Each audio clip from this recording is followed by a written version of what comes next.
18 things you need to know. 18 important small changes coming to 11.1. All you need to know about. Okay, let's see what this thing is about here from Kalani. Hey folks, this is Kalani. Patch 11.1 is almost here, and it will be introducing a whole bunch of new features and options that you've probably heard of already. A new zone, new raid, big changes for seasonal content, the wacky race car mount, all that fun stuff. But with so many updates, it's hard to keep up with everything, There's and a some lot. changes will definitely fly under the radar, but fear not, we've put together a list of lesser known changes that you might not know about, but will end up being very important as we head into the new patch and season. So in this video we're going to go through 18 important small changes in patch 11.1 that you really need to know about. Now before we jump in, be sure to hit up that like button and subscribe so you never miss another video.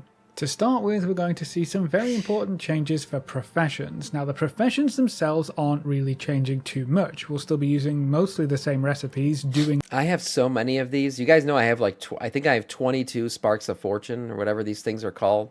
Whatever these were, the lesser sparks or something. I don't fucking do professions at all. I do not participate in this system, but I'm happy for anyone who does because these changes look good. The same thing, but one aspect of the whole spark crafted gear conveyor belt is being removed entirely.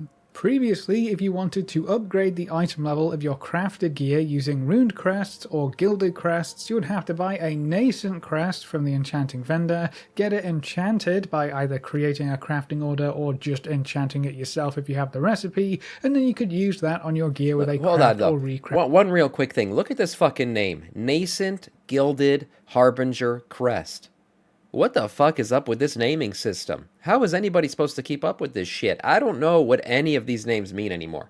I'm like, that's the red crest. That's the purple crest. I literally look at the picture to figure out what the fuck it is now because there's so many damn names. I can't keep up with it. Blizzard needs to fix this damn naming system. You have the recipe, and then you could use that on your gear with a craft or recraft order. That entire step has been removed. In patch 11.1, there's a new vendor right next to the crafting order clerk building from whom you will be able to purchase completed enchanted crests for weathered, runed, or gilded crests. The weathered ones are used for lower tiers of crafting. So they call them Undermine crests now? That's how we're gonna... Nascent Gilded Harbinger crest, Enchanted Gilded Undermine crest. Who the fuck made this? What kind of crazy spreadsheet do they have at Blizzard right now to keep up with this shit? Because that's what you need to understand what these names mean.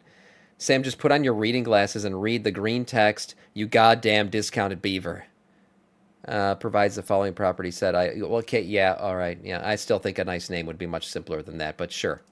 Gear, and then the runed and gilded ones are used for spark crafted gear. So this change is going to do a few things. It reduces the number of steps required for making and upgrading your crafted gear, it reduces the cost of upgrading your crafted gear, and then it also makes enchanting less enticing or profitable as a profession. The enchanted weathered crests are actually kind of huge for lower gear levels as well. Removing the whole enchanting step makes crafting lower tier gear incredibly affordable, so that's going to be a great option for alts especially. Yeah, look at Justin right there in the chat. Coming soon to a loot box near you. Nascent, gilded, undermined, enchanted, ruined, carved, harbinger crests. I would not be surprised, honestly. So you won't be enchanting your crests anymore. That process has been removed for patch 11.1. Another very important update for professions in 11.1 is the ability to reset your profession knowledge points. The NPC to do this is right next to the new Enchanted Crest vendor. You're looking for Darla Fluxy. Talk to them and they'll let you reset your knowledge points for any profession you currently have. There are some huge caveats here though. This will be a one-time reset. We have no idea if we're going to get another one in a future patch or if this will be the only time you can reset. I think they're going to do it like once per expansion. You could do a reset or something. That's probably what it's going to be. You'll also lose all of the recipes tied to your knowledge points, which makes sense. You don't have those knowledge points locked in after the reset, so you would lose any and all recipes that are learned from that system. So it's a pretty big deal, but if you have a profession where you are just totally unhappy with how you allocated your points, or maybe something just doesn't make as much gold as it used to, and you'd like to pivot your profession to something else, like making gear for yourself, you can get all of those hard-earned profession knowledge points back and start over from scratch. Just bear in mind that it is currently a one-time deal. Now this next one is a little bit specific, but I'm sure all the hunters out there will appreciate it. In patch 11.1, you will be able to change the specialization of... What do you mean both? What do you mean you have two professions? What are you talking about? I'm not sure what you're talking about, Troda, but I'm not a professions expert. I just do not do fucking professions. Your pets once again. The dev team have flip-flopped on this option quite a lot over the years, but if you pop by a stable master after the patch goes live, you'll be able to freely swap your pet's specializations between cunning, ferocity, and tenacity, so you don't have to keep a specific pet with you to have the defensives or access to bloodlust or any of the other options. Any pet can do it's good for anything hunters. once again. This also means you don't have to run around with a pet that you don't necessarily like just for the specialization bonuses, so that's going to be a nice change for sure.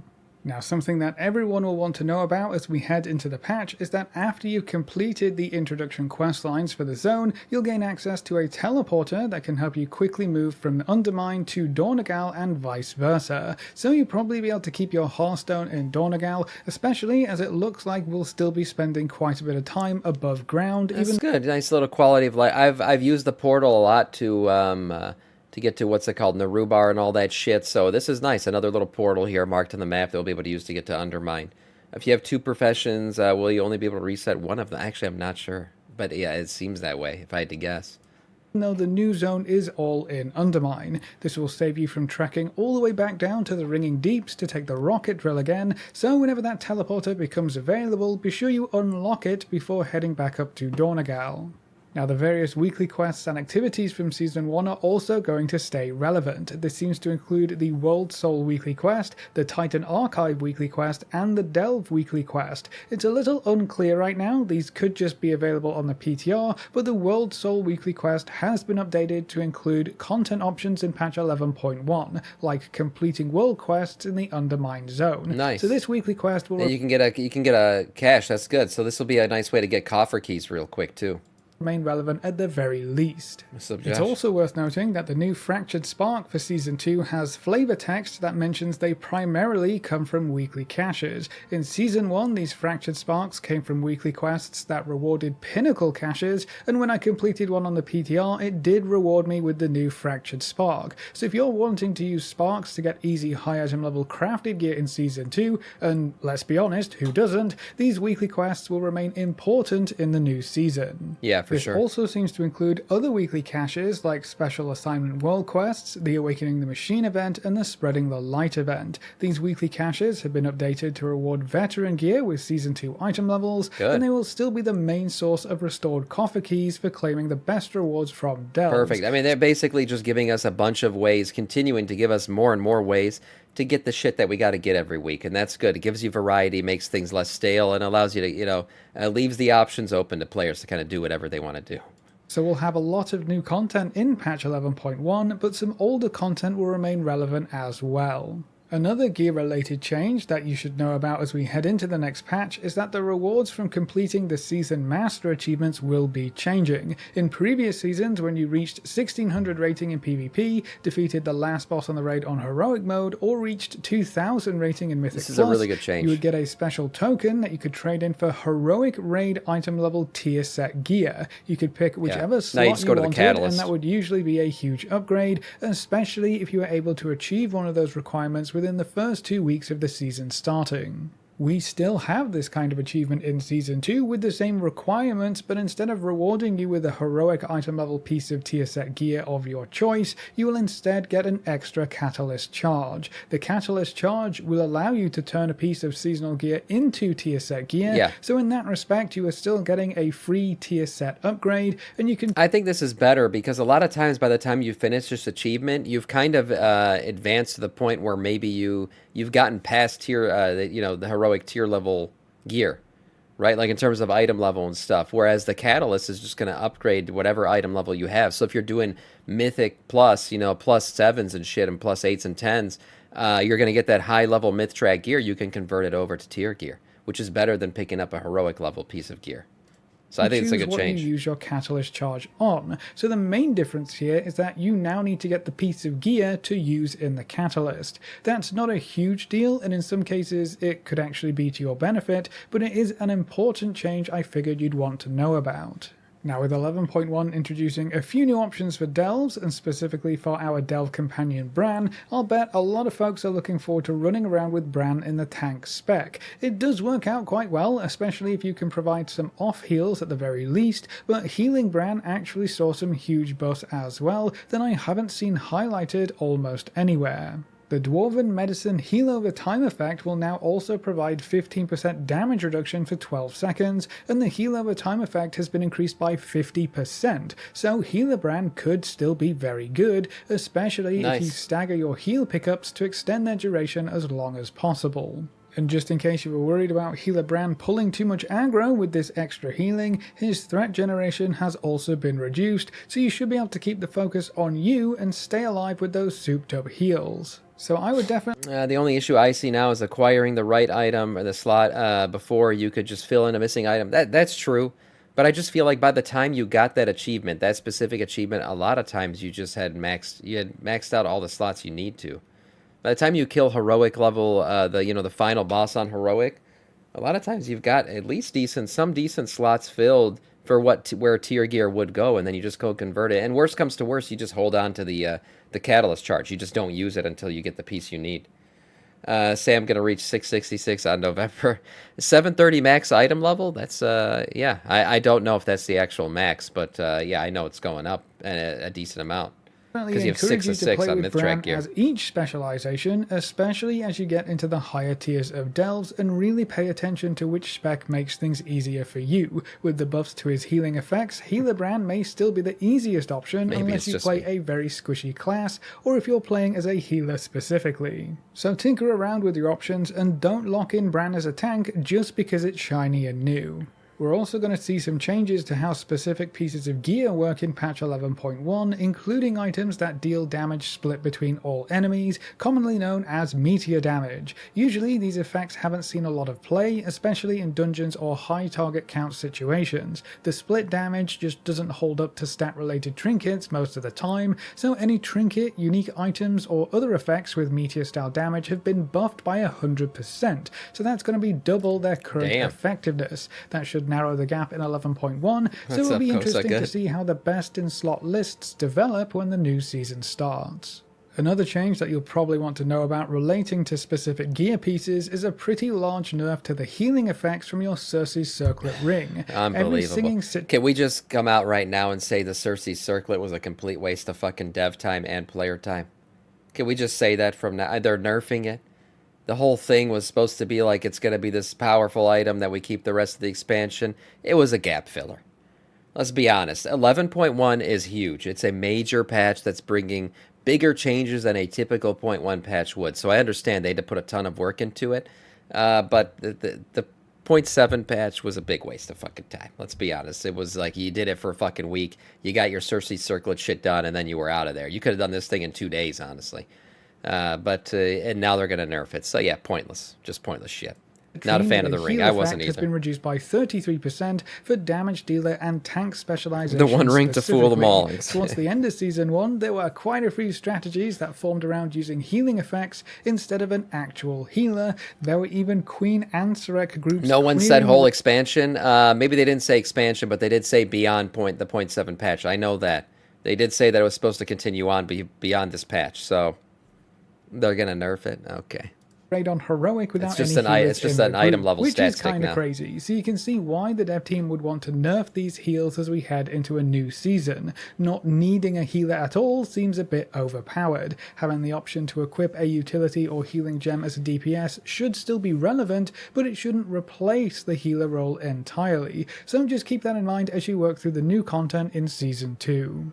Now, patch 11.1 also introduces a bunch of small changes and updates for various user interface elements. One of the most important smaller changes you may not have seen or heard about in 11.1 has got to be the updated swirls and visual effects for abilities and spells. Instead of the ambiguous swirly effect, where you couldn't really tell if you were fully outside of an effect, most new abilities in the patch use harder ring effects, which give you a solid outline. These new effects... I don't understand. Why is the other swirlies here? Is it because it's a water effect? We got both types of swirlies here, the old style and the new style. That's weird. effects, which give you a solid outline. These new effects are much easier to read, and it's a huge step forward in terms of telegraphing abilities and giving the player accurate information they can react to. Now, sadly, not all abilities use the new effects, and a lot of older abilities haven't been updated. There it but is. If the dev team continues to improve this with further UI updates, we could end up in a really good spot.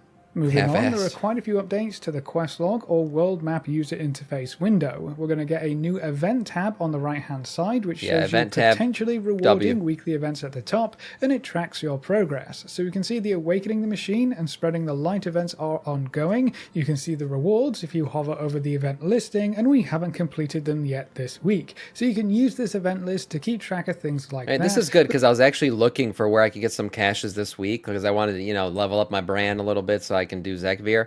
And I was trying to figure out where the hell I could see where the loot is. It's right there now. That's cool. Then it also shows you various timed events, when they start, when they end, and when the next event of its kind will pop up. Good. The surge pricing event could be quite important for 11.1 specifically. It gives you better rewards for the shipping and handling tasks, so having a UI window that keeps track of that kind of event and when they start up is going to be very useful. This event window will also only get more useful as more events are added in future patches and expansions, so I think it's going to be a great addition to the game. The map legend has been moved to be another tab below the event window, just in case you still aren't sure which icons mean what. Being its own panel here also makes it larger so you can see more icons at once.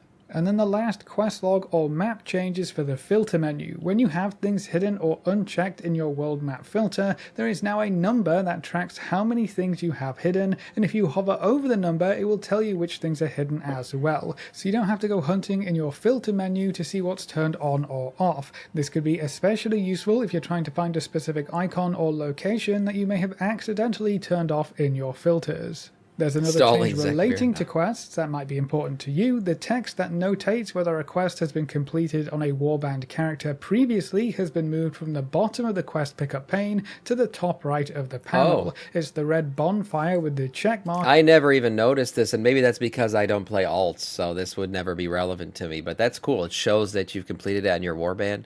And I guess this wasn't there, but they moved it now. And the completed text. That might be easier to see now versus it being at the bottom of the quest text, but either way, if you are someone who tends to complete quests on multiple characters, you'll need to keep an eye out for that new warband completed message. And then there are also a lot of changes to how add-ons are displayed and grouped in the in-game menu. To start with, every add-on that has multiple children or extra add-ons tied to it will be properly grouped together, and you can clearly see the parent add-ons separated in the list. So it's much easier to see which add-ons are the important ones and which ones are additional functionality or plugin style. Ah, man, I'm sure some people's weak aura shit is like fucking 2 pages long. Weak auras are ridiculous. They also fucking slow down your game a lot if you got too many. So be careful with those. Add-ons. You can also right-click on add-ons. I'm a minimalist. To enable all dependencies. I have the least amount of add-ons possible to run this game properly.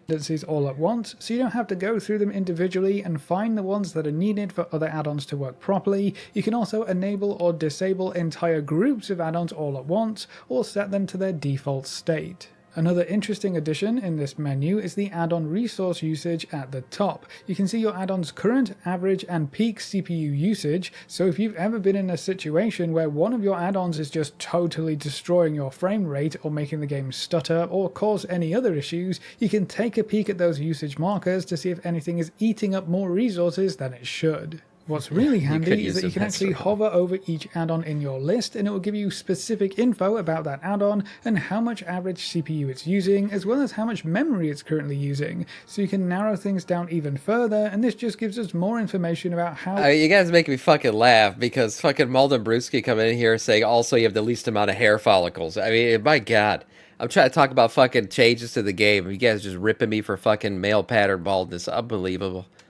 Get out here in the morning, get my fucking bitch slapped 24/7. How each add-on is performing. Having this information in chat. the add-on window keeps everything together, and it makes a bit more sense. And then there's also a new search bar at the top right. So if you're one of the folks who has just an entire mountain of add-ons, I'm not calling anyone out specifically, but you know who you are, and it takes forever to just scroll through them to find what you're looking for, you can just search for them now to filter your massive list down to one or two that you're looking to change or play around with. And then the last little UI update we have is for achievement points and how they are displayed. In patch 11.1, the achievement points display in your guild window will now always display your total achievement points for your warband, not just for a specific character. Oh, so interesting. if you've been swapping around characters a lot, but you still need everyone to know you have Giga achievement points, this small change will make sure your guildies always know how much of a gamer you are, even if you're on a brand new alt.